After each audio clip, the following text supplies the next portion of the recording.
7th week in Ordinary Time, 25th of February, Friday Reflection. What God unites, man should not divide. My dear friends, the Lord is deciding our lives. Lord is connecting our lives. And it's all by Him. First reading beautifully says, do not grumble against one another, brothers, so that you may not be judged. Behold, the judge is standing at the door. As an example of suffering and patience, brothers, take the prophets who spoke in the name of the Lord. Behold, we consider those beloved who remain steadfast.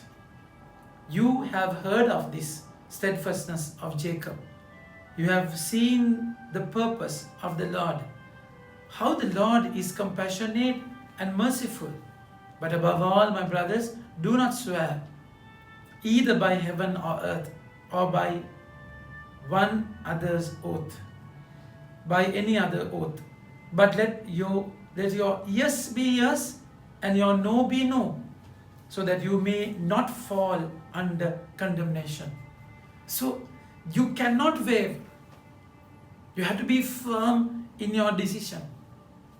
That's exactly why the Lord is taking you through difficulties, to test you, to check you.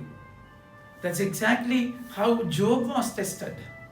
And then purpose of the Lord, it's very clear. When Satan wanted to attack, Lord had a plan with Job. So every pain will gain you something. The suffering that you go through now will get you at your reward what the Lord has prepared for you. So it's important that you understand your calling. We find Jesus coming to reign of Judea and Jordan, and crowds gathered to him again and again. He was his custom. Again, as was his custom, he taught them. And Pharisees came up and ordered to test him, asked, is it lawful for a man to divorce his wife? My dear friends, for them, marriage is not that important. I mean, divorcing is very cheap. It's very common.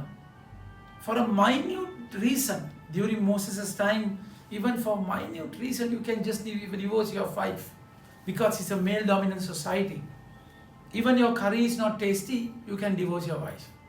So in that context, Moses had to get them to a certain level of discipline, where to say you cannot divorce until you write it in a certificate of divorce. So he brought this to a particular discipline. But then that's in order to discipline the culture. But the Lord is saying that's not the truth. Moses has said that because of your hardness of your hearts. And that's exactly why divorce, what God has united, man must not divide.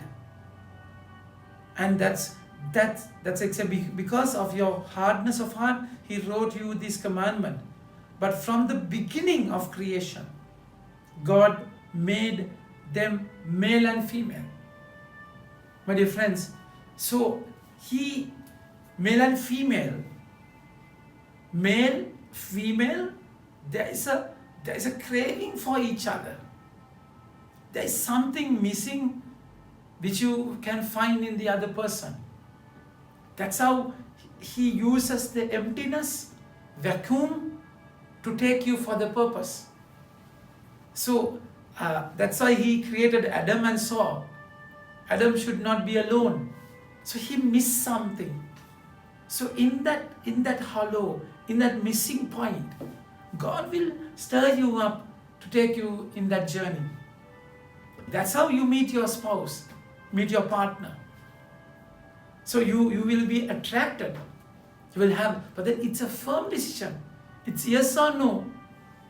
If it is yes, that's yes. If it is no, it should be no. You cannot waver between them. So that's why he created male and female. So he consecrated the marriage between man and woman. That's exactly how the Lord is saying you cannot separate. Therefore a man shall leave his father and mother and hold fast to his wife, and the two shall become one flesh. My dear friends, those time father-son relationship was very strong, and family matters the most. The most closest bond we found in the family. So when you leave your father and mother, and it's a big issue, my dear friends, we shall leave his father and mother and hold fast to his wife, and the two shall become one flesh. So one flesh theory, you become one, because he created Eve from Adam, from man. They were one at the very beginning, and that one person is separated as man and woman. My dear friends, now it's spiritually again they are united. It's a marriages are done in heaven, we call. So it's a very precious kind of union. You have to think about it. You have to take it very seriously. You cannot separate what God has united. The word says, therefore man shall leave his father and mother and hold fast to his wife, and the two shall become one flesh. And they are no longer two, but one flesh. That's how God unites them. So that's why we call better half. And in that calling, of course we have to go through struggle, go through terrible calamities, terrible pain. The first reading never assures you a life without struggle. The Lord is saying, as an example of suffering and patience, brothers, take the prophets who spoke in the name of the Lord. Behold, we consider those blessed who remain steadfast. You have heard of the steadfastness of Jacob, and you have seen the purpose of the Lord. How Job was tested. How Job was tested. So that's in the same way, you cannot divide, separate, divorce. There is no divorce in the Catholic Church. So rather, so one can ask, why so much of pain and suffering? That is to test you. So even in marriage, you can go through crises, terrible blunders, yet painful experience of rejections, betrayal, unfaithfulness. But then you cannot separate, divorce your wife or husband, because God has united this. You might not see the value of your bond, marital bond, right there. It might take time. God will always have a plan. And the Lord is saying, whoever divorces his wife and marries another commits adultery against her. And if she divorces her husband and marries another, she commits adultery. My dear friends, imagine husband, wife, they are made one because of the Lord. What joy, Lord has united. Man must not divide. So moment you are you're connected by the Lord, you cannot separate and live with another person. That bond is broken, and it's a sacrilege. That's exactly why we call it's adultery.